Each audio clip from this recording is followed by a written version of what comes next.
Good morning. आज physics में आप लोगों के लिए 11th class Newton's law of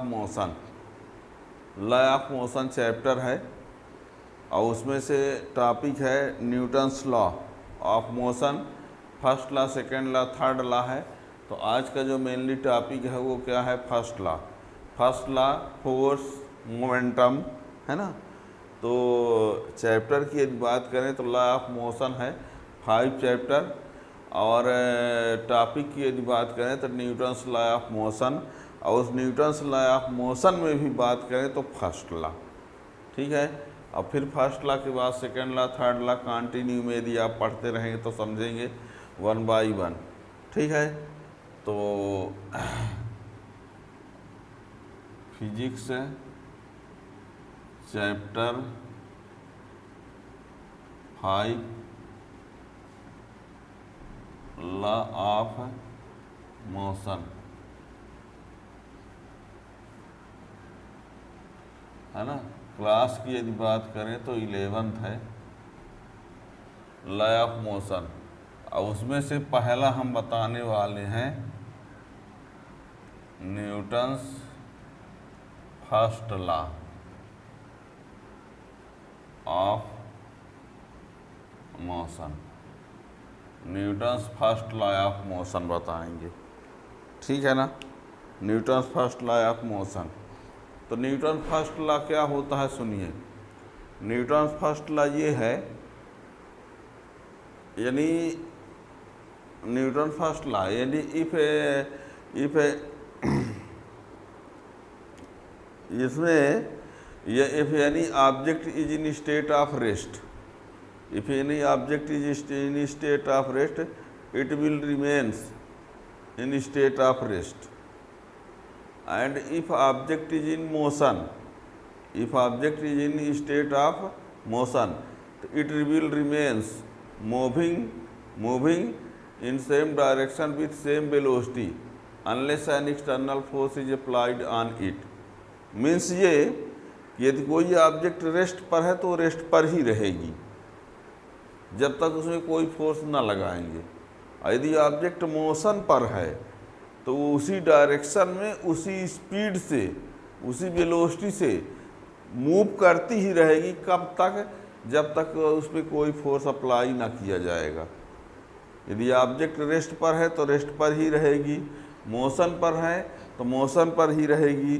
और कब तक रहेगी? जब तक उस पर कोई फोर्स अप्लाई नहीं करेंगे, है ना। और यही इनर्शिया भी है। इसी को क्या बोलते हैं? इनर्शिया, है ना। बल्कि एक यदि ऑब्जेक्ट रेस्ट पर है तो रेस्ट पर ही रहेगी, तो इसको बोलते हैं इनर्शिया ऑफ रेस्ट। यदि ऑब्जेक्ट मोशन पर है तो मोशन पर ही रहेगी जब तक उस पर कोई फोर्स अप्लाई ना करेंगे, तो इसको बोलते हैं इनर्शिया ऑफ मोशन, है ना। तो यहाँ पर क्या कहा हमने कि Newton first law of motion में according to this law, if an object is in the state of rest, it will remain in the state of rest, and if object is in the state of motion, it will remains moving with same direction with same velocity unless an external force is applied on it. Mean समझ गए होंगे। यदि object rest पर है तो rest पर ही रहेगी, motion पर है तो मोशन पर ही रहेगी जब तक उस पर कोई फोर्स अप्लाई ना करें, हैं। अब कोई कहेगा सर मान लीजिए हम किसी में कोई ऑब्जेक्ट को हम यहाँ से ऐसे क्या करते हैं, डिस्टर्ब कर दिए, थोड़ा सा डिस्प्लेस कर दिए, तो ये चलने लगी। ठीक है ना। चलने लगी पर बीच में रुकेगी कैसे? फ्रिक्शन फोर्स लगेगा तब रुक जाएगी। यदि फ्रिक्शन फोर्स ना काम करे तो कभी रुके ही ना। ठीक है ना। तो यानी जब तक किसी ऑब्जेक्ट में फोर्स अप्लाई नहीं होगा तो रेस्ट वाली चलेगी नहीं और चलने वाली रुकेगी नहीं। ठीक है ना। जब तक किसी ऑब्जेक्ट में फोर्स अप्लाई नहीं होगा तो रेस्ट वाली ऑब्जेक्ट मोशन पर नहीं आएगी और मोशन वाली ऑब्जेक्ट रेस्ट पर नहीं आएगी। ये रहा न्यूटन फर्स्ट लॉ। यानी जब तक आप फोर्स नहीं अप्लाई करेंगे तो उसमें एक्सेलरेशन नहीं होगा। एक्सेलरेशन नहीं होगा मीन्स वेलोसिटी में चेंजिंग नहीं होगी। वेलोसिटी में चेंजिंग ना होना मीन्स एक्सेलरेशन 0। ठीक है ना। तो क्या फाइनल क्या हुआ?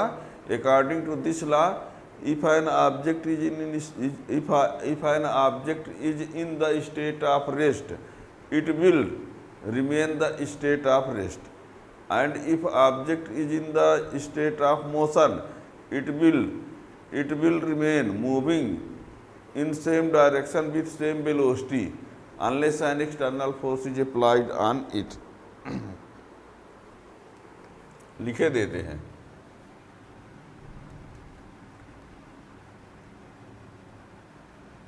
According to this law, if an object is in the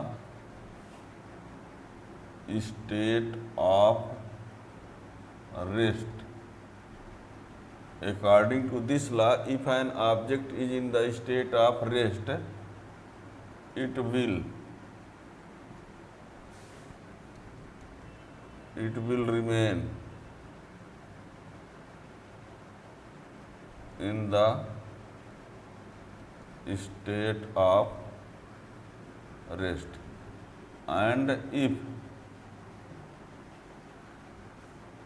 an object is in the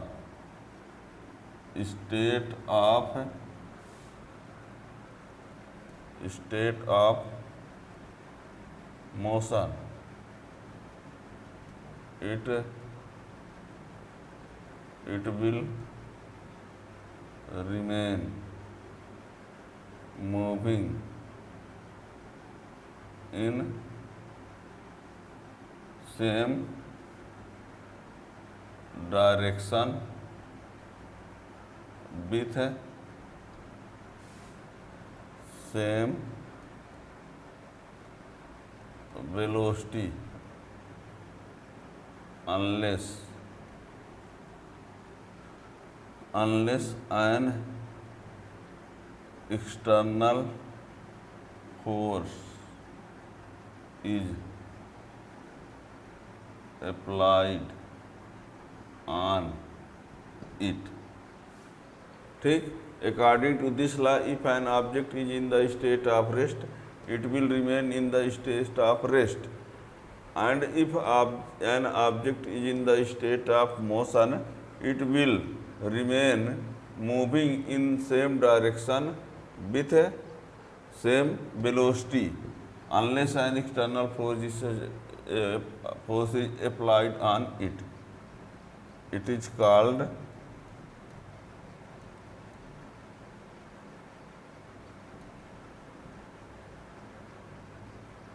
Newton's first law of motion. ठीक, अब यहाँ पर यानी फोर्स अप्लाई ना करेंगे तो वेलोसिटी में चेंजिंग नहीं होगी। रेस्ट तो रेस्ट है, मोशन तो मोशन। मैथमेटिकल फॉर्म में लिखेंगे, मैथमेटिकली इसका मैथमेटिकल फॉर्म में ये कहा जाएगा, if a equal to 0 then del v equal to 0, v equal to constant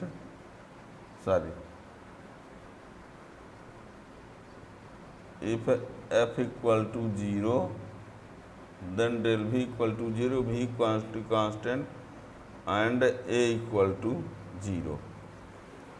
यानी f इक्वल टू 0 हो तो वेलोसिटी में चेंजिंग क्या होगी, 0 होगी। मीन्स v क्या होगा, कांस्टेंट होगा। मीन्स एक्सेलरेशन क्या होगा, 0 होगा। क्योंकि वेलोसिटी में चेंजिंग को एक्सेलरेशन कहते हैं, तो जब वेलोसिटी में चेंजिंग 0 रहेगा तो एक्सेलरेशन क्या होगा, 0। बात समझ रहे हैं। इफ़ f इक्वल टू 0 यानी हम किसी ऑब्जेक्ट में फोर्स अप्लाई न करें तो उसकी del v equal to 0, velocity में चेंजिंग 0 होगी। मीन्स रेस्ट है तो रेस्ट ही रहेगी, मोशन पर है तो मोशन पर। मीन्स v उसका क्या रहेगा, कांस्टेंट। मीन्स ए उसका क्या रहेगा, है ना, 0। यानी शॉर्ट में इतना लिखा जाता है कि if F equal to 0 then A equal to 0। ये है न्यूटन फर्स्ट लॉ का mathematical form. If F equal to 0 then A equal to 0। और समझेंगे तो इतना हो जाता है, एफ इक्वल टू 0 तो देन भी इक्वल टू 0, तो भी इक्वल टू कांस्टेंट, तब जाके ए इक्वल टू 0। अब मेन पॉइंट में लिखोगे तो एफ इक्वल टू 0 तो ए इक्वल टू 0। ये क्या है, Newton first law of motion, ठीक है ना। और इसी फर्स्ट लॉ ऑफ मोशन को इनर्शिया भी बोलते हैं। और इसमें फर्स्ट पार्ट को इनर्शिया ऑफ रेस्ट बोलेंगे और सेकंड पार्ट को इनर्शिया ऑफ मोशन बोलेंगे, ठीक है ना। रेस्ट पर है तो रेस्टाई पर रहेगी इनर्शिया ऑफ रेस्ट, मोशन पर है तो मोशन पर ही रहेगी इनर्शिया ऑफ मोशन। और इनर्शिया ऑफ रेस्ट का एग्जाम्पल है कि यदि मान लीजिए आप कार में बैठे हैं, बस में बैठे हैं, ट्रेन में बैठे हैं और सडनली कार, ट्रेन, बस चल देती है तो आप पीछे की तरफ गिर जाते हैं, तो ये होता है इनर्शिया ऑफ रेस्ट का एग्जाम्पल। और यदि चलते हुए कार, बस या ट्रेन में सडनली ब्रेक अप्लाई किया जाता है तो आगे की ओर जब गिरते हैं तो वो क्या होता है, इनर्शिया ऑफ मोशन का कारण है, ठीक है ना। तो inertia of rest, inertia of motion जो है वो Newton first law of motion की, ठीक है। इसी के बाद सेकेंड लॉ ऑफ मोशन को जानने के लिए थोड़ा सा आपको मोमेंटम जानना पड़ेगा, फोर्स जानना पड़ेगा, तब आप सेकेंड लॉ ऑफ मोशन में पहुंचेंगे। तो कंटिन्यूटी बनाए रहेंगे, अभी आपको फोर्स इसमें बता रहे हैं, फिर मोमेंटम बताएंगे, तब सेकेंड लॉ में पहुंचेंगे।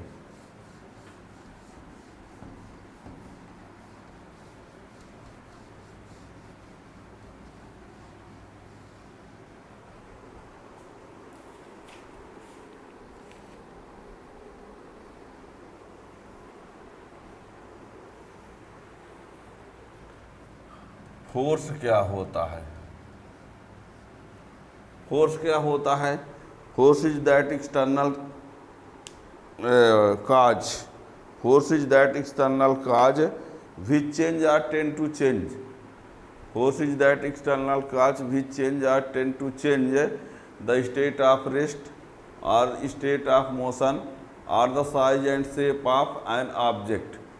फोर्स एक ऐसा एक्सटर्नल एजेंट होता है जो किसी ऑब्जेक्ट के स्टेट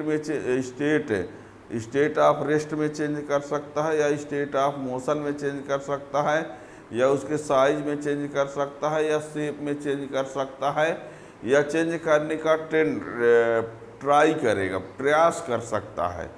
चेंज कर भी सकता है या करने का कोशिश करेगा, ठीक है ना। यानी force is that external agent, force is that external agent या cause, force is that external agent या force is that external cause which changes or tend to change the size the state of rest, change to change the state of rest और the state of motion और the size and shape of an object, ठीक है ना। ये है force.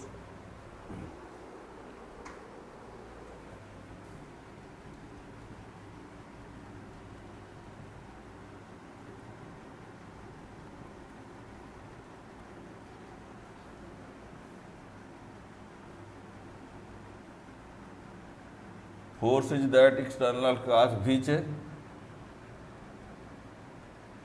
changes or tends to change the state of rest or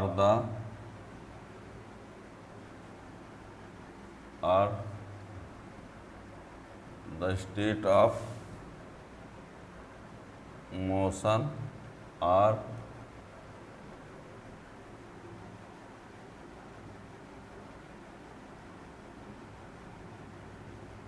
size and shape of an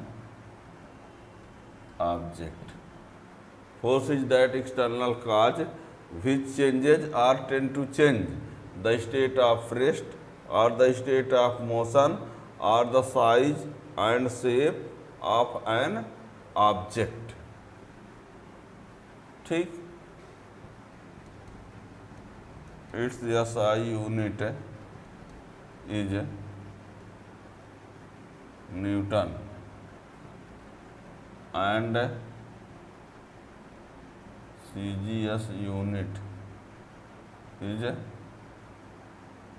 dyne, where 1 Newton equal to 10 to the power 5 dyne, or 1 dyne equal to 10 to the power minus 5 Newton. It is a vector quantity.